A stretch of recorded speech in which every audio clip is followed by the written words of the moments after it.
السلام عليكم، اخباركم ايه؟ يا رب تكونوا بخير. هنعمل النهارده المنين اللي هو اسمه رقيش او كعب غزال. كلها عجينه واحده بس الاسم بيختلف حسب تشكيل العجينه. هقول لكم مقدار كيلو واحد. كيلو الدقيق بياخد نص كيلو سمنه، معلقتين سمسم، معلقتين سكر، رشه ملح، نص معلقه بيكنج باودر، نص معلقه خميره. مج ميه، المج اللي هو 200 مللي ميه مش لبن.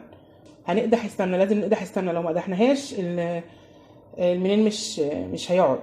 لو انت مثلا عارفه انت هتاكليه مثلا في اسبوع 10 ايام 15 يوم بالكتير قوي، خلاص اعمليها بارده. بس ساعتها تعملي كميه بسيطه. انا حابه وهي سخنه كده، حابه احط لها معلقتين سمسم فيها وهي سخنه كده. كيلو الدقيق بتحطي له معلقتين سكر.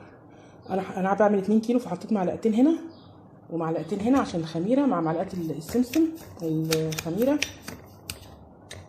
واحط لها حبه ميه يعني زي دمعه العين كده.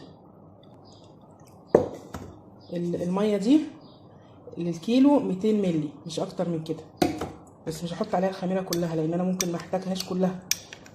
ممكن احط مثلا تلتينها كده وابص الاقي العجينه مش محتاجه عشان الدقيق بيفرق. هنيجي هنا انا رشيت كيس البيكنج باودر عليها. هنجيب الحاجه موزونه من عند الراجل. خلي وانتي بتشتري، انا بجيب الدقيق فرط، مش بجيبه اكياس، مش بجيب انواع معروفه يعني. بسم الله ما شاء الله، الله اكبر، بتنجح معايا. ببقى واثقه في الدقيق وواثقه في الراجل اللي انا بجيب منه يعني. الخميره بدات تتفاعل اهي. هنعمل حفره كده في العجين زي الكحك بالظبط. بسم الله الرحمن الرحيم. كيلو الدقيق بياخد كيلو سمنه، نص كيلو سمنه. انا عماله الخبط. كيلو دي بياخد نص كيلو سمنه. لو انت عايزاه انعم شويه زودي معلقتين. انا طبعا مش هقدر احط ايدي عشان السمنه سخنه، بس هي المفروض كانت اسخن من كده. انت المفروض تحطيها تلاقيها ايه، بتغلي كده. هقلبها الاول حاجه في حاجه ستانلس افضل، عشان السمنه تبقى سخنه ممكن تبهدل. لو في حاجه لو انت هتعمليه في طبق بلاستيك ممكن يتبهدل يعني. لا، اعمليه في حاجه ستانلس. هقعد اقلب، مفيش مشكله خالص لما تقعدي تقلبي وتبسي بقى على ايدك. تبسي على قد ما تقدري، على قد ما كل ما هتبسي كل ما هتنعم معاكي وتبقى نافشه كده وطبقاته حلوه مورقه وحلوه. مجرد ما نحط الميه خلاص مفيش، بس بقى تلم بس. وميه يا جماعه بلاش لبن. الميه من الحاجات اللي بتخلي عمر الكحك او المنين يبقى طويل ما يجرالوش حاجه، انما اللبن لا. بصوا اخدموا فيها على قد ما تقدروا. كل ما تعملي، انا ايدي لهلبت، كل ما تعملي كل ما تحسي بيها ناعمه اكتر، كل ما تنعم معاكي وتبقى هشه كده وحلوه. طول ما هي لسه ما اتحطتش الميه يعني ايه، اخدمي فيها. البس اللي هو بتحطيه على ايديك الاثنين وتعملي كده اهي كده، تعمليها كده. وممكن برده كده، ده برده نوع من البس. ده ما اتحطتش ميه اعملي اخدمي فيها على قد ما تقدري. خليها كده ايه في ايدك زي الكريمه. وممكن هي دي عجينه الكحك يعني. انت ممكن تروحي عاملاهم وقسماهم نصين، شويه كحك وشويه تحشيهم تعمليهم. شوفوا عامله زي الكريمه ازاي، وانا ايدي ولعت ازاي. ولا شوف صوابعي مرت من السخونه. هدعك فيها برده شويه كمان وبعدين احط الميه بقى. كده تمام اهي. هحط الخميره. بسم الله الرحمن الرحيم.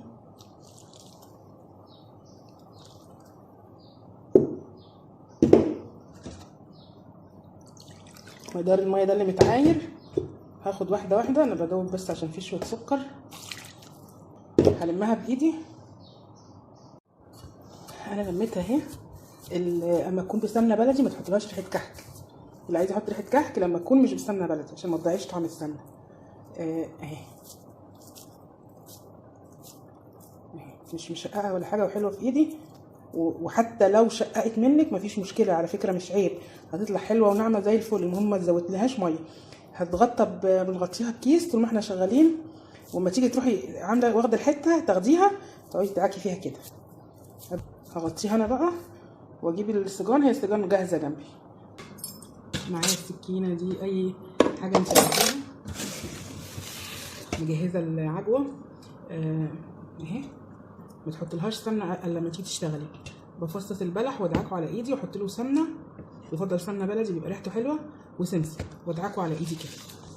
ما تحطيلوش السمنه غير يعني فصفتيه جاهزين، ما تحطيلوش السمنه غير قبل ما تشتغلي عشان ما يندمجش. لو هي ملبن قبل ما نشتغل نعملها بقى كده طويله كده زي صباع الفيل كده.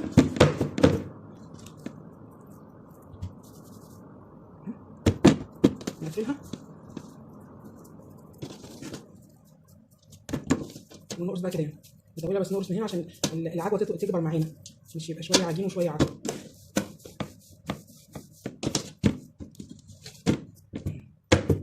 نبدا من النص، نفرد من النص لبره كده، عشان لو عملنا من هنا العجوه مش هتطول معانا، هتفضل في حته واحده. السمك اللي احنا عايزينه نظبط زي ما انت عايزه الورد كده ماشي، عايزه كده ماشي.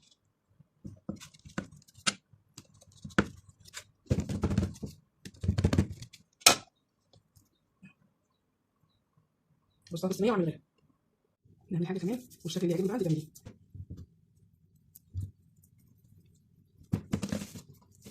الشكل اللي يعجبك اعملي نطبق عليه، او لو هتحشيها كده حاجه اعملي كل حشوه تقطيعه مختلفه عشان تبقى عارفه. بس كده اهي، نعملها شبه القرصه كده، نقطع حلقه كده. بسم الله الرحمن الرحيم. بص ادي كده سهله وباكلها يعني كده، حبه الحجم ده كده ماشي، حبه صغيره.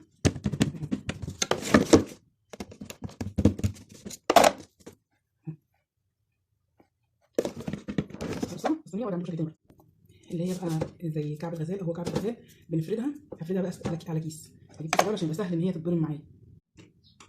فردتها على كيس رقيقه قوي، خليها رقيقه عشان هتتبرم عشان ما تتخنش. وممكن نفرد العجوه على كيس برضو او حسب، بس الطبقه رقيقه قوي.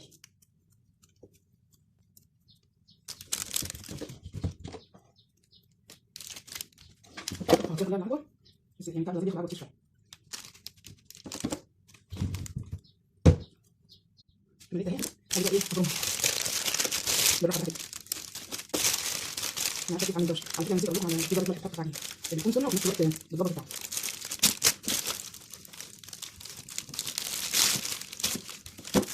نقفلها بس كويس كده. هنقفلها برضه من هنا كده مش شرط يعني، بس ايه بنكون مظبطها يعني بس باينه مش جريه تصوير. نفتحها بقى رفيعه عشان بصوا يا جماعه، عشان في حاجه برضه هنا وانتوا بتقطعوا ما تروحوش ماسكين السكينه تروحوا نازلين مره واحده. امشوا معاها، سيسوها بالراحه كده، سيسوا العجينه كده بس كده، وتحطوها في الصينيه بنفس المنظر ده كده، ما تحطوهاش نايمه كده، لا حطوها واقفه كده. هكمل واجي اعمل لكم شكل تاني بقى، شكل كمان. الاشكال كتيره بقى، انت بدعي بقى، بدعي مع نفسك. برضو هعملها زي القرصه كده واطبق عليها الحته الزياده، اقفل عليها. انا هعمل معاكم دي بس، وانتوا بقى ايه الاشكال التانيه زي ما انتوا عشان الفيديو طول، وهقفل هكمل مع نفسي. كل شكل طيبوه في صينيه لوحدها، بس انا هنا مجمعاها عشان في صينيه عشان اوريها لكم، بس عشان كل شكل بياخد سوا غير التاني. في تخينه شويه، في رقيقه شويه، هنبطط من جوه لبره عشان العجوه تفرد معاكي. اول واحده تعمليها على طول كده، هتيجي بقى ايه تروحي بقى ما تعمليش بقى كده، لا كده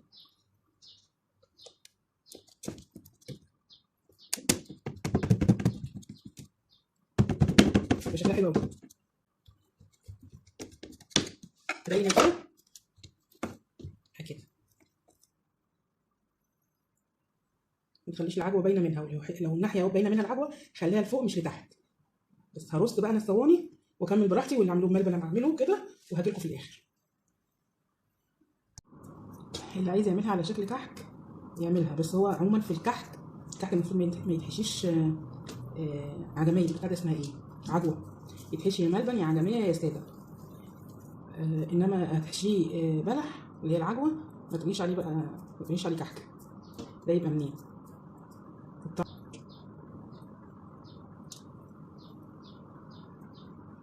المنقاش ده كان زمان بقى وكانت لمه بقى وكده، فكان بيبقى حلو، انما دلوقتي لا، مفيش دماغ بالكلام ده لان الكميه بتبقى بسيطه. هكمل بقى وانا قاعده عشان انا خلاص كده فصلت، وارجع لكم قبل ما اسوي. ده انا هجمعه في صينيه لوحدها عشان ما ينفعش كده، عشان ده عالي عن ده، بس انا قلت اوريكم الشكل. الكحك بنسويه على درجه حراره 170 او 180 حسب السوا عندك. الكحك والمنين تسويه واحده، وما تولعيش الشوايه وخليه على الرف اللي في النص. يعني مش شرط ياخد لون من فوق، حابه ياخد لون من فوق وتقيسيه استوى من تحت، ولا عليه الشوايه ثواني. ما تعليش درجه الحراره، ده انت ممكن تنزليها اقل من 170 كمان عشان يستوي بالراحه خالص، ما يتلسعش ويستوي من بره وتلاقيه من جوه مش مستوي، تيجي تاكليه تلاقيه مكتوم كده ويقلب معاكي قرص، تحسي ان هو قرص يدي يضطر. بسم الله ما شاء الله الشكل هو مستوى. ده بالملبن،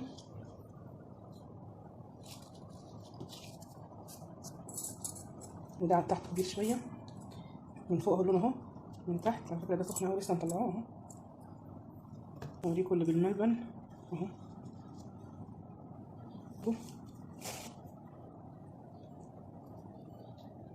ده اول واحد اللي قطعته معاكم، ده اللي برد،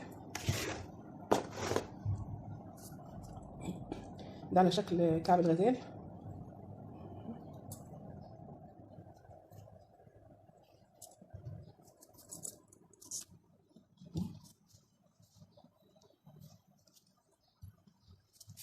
لو لقيتيه احمر من تحت ومن فوق ني، او عايزاه يعني عايزاه يبقى لون ده، ولا على الشوايه يعني ايه دقيقه دقيقتين بالكتير قوي، وعلى الهادي مش على مش عالي.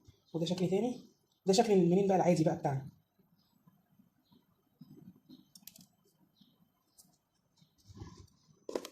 ده اللي هو زي الساندوكس كده.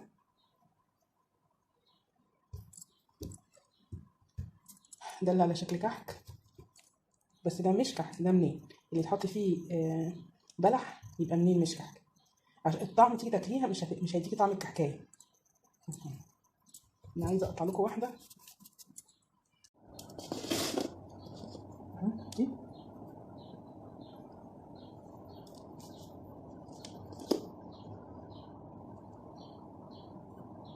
من جوه كده بتبقى هشه كده وجميله، ناعمه اهي.